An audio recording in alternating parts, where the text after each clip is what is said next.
And with your Pecos League recap for games played July 24th, I'm your host, Joey Dean. We start in California.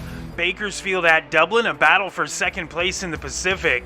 Bottom of the second inning, Carson Richter with a solo home run makes it 3-0 in favor of the Dublin Leprechauns, his third home run of the year. Top of the third inning, Joe Riddle with a 2-run single.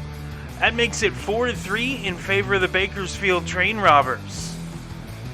Bottom of the eighth, Carson Richter at it again as he hits this 3-run bomb, his fourth of the year. That closed the gap to 7-6, but Bakersfield would hold on and win it by that score. That ends Dublin's 10-game win streak. Bakersfield has now won 6 in a row. Next, we go to the number 1 team in the Pacific, hosting Monterey, San Rafael. Bottom of the fourth, RBI double from Kyle Guerrera makes it 6-1 in favor of San Rafael. That's part of a 6-run fourth inning. Bottom of the eighth, Mark Hernandez with an RBI double. That'll make it 11-2 in favor of the Pacifics. And a little bit later in the inning, John Pecos hits an RBI single to make it 16-2 in favor of San Rafael. They would go on to win it 16-2 over Monterey. And they now have a 2-game lead over Bakersfield, 2.5 over Dublin. In the Mountain Division, Roswell visiting Alpine. Bottom of the first inning, James Prakash gets this little RBI single as he ends up getting to first. The throw to third goes into the dugout. And so everybody will get to move up another 90 feet, scores the run, makes it 1-0 in favor of Alpine. Bottom of the eighth, Roswell has a 2-1 lead, but John Tuttle with an RBI double. He'll tie the game at 2, and all the worst nightmares for the Roswell Invaders starting to come true.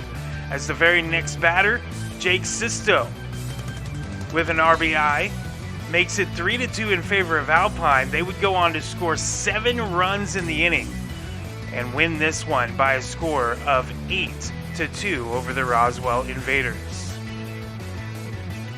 Next, we head to Nebraska as the North Platte 80s hosted Kansas City Hormigas. Bottom of the fifth inning, TJ Beninati with a 3 RBI double busts this game wide open, making it 11-1 in favor of the North Platte 80s. Beninati wasn't done in the fifth, though. Later in the same inning, he gets 2 more RBI off this single. That would make it 17-1 in favor of North Platte. And then the very next batter, Rico Riley, gonna bring them all home. A 3-run home run, his 8th of the season, a 12-run fifth inning for North Platte. They'll go on to beat Kansas City 25-2. Next, we head south to Kansas as the Garden City Wind hosting Blackwell. First time these two teams have met this season, number 1 and 2 in the North. Bottom of the first, Dino Morales with a solo home run, his 3rd this season, makes it 3-0 in favor of Garden City. Bottom of the second inning, Jason Rooks with a 2-run homer, his 17th of the year, makes it 7-1 in favor of the Wind. And Dominic Inbody putting an exclamation point on things in the bottom of the 7th, a 2-run home run for him, makes it 10-3 Garden City, his 5th of the season. The Wind would go on to win by that final of 10-3. Now we go to Tucson, Arizona as they hosted the Pecos Bills, the top 2 teams in the Mountain South. Logan Meyer in the bottom of the third, a 2 RBI single.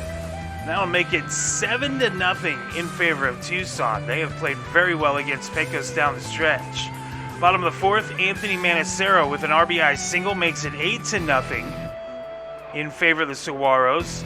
3 batters later, Marquise Wood with a sacrifice fly makes it 9-0. Tucson would go on to win this one by a score of 13-1. They stole 13 bases in this game. They've now won 9 in a row, which is the best in the Pecos League. Elsewhere, Vallejo got 2 RBI each from Aaron Harper and Brendan Hillis as they beat Martinez 12-5.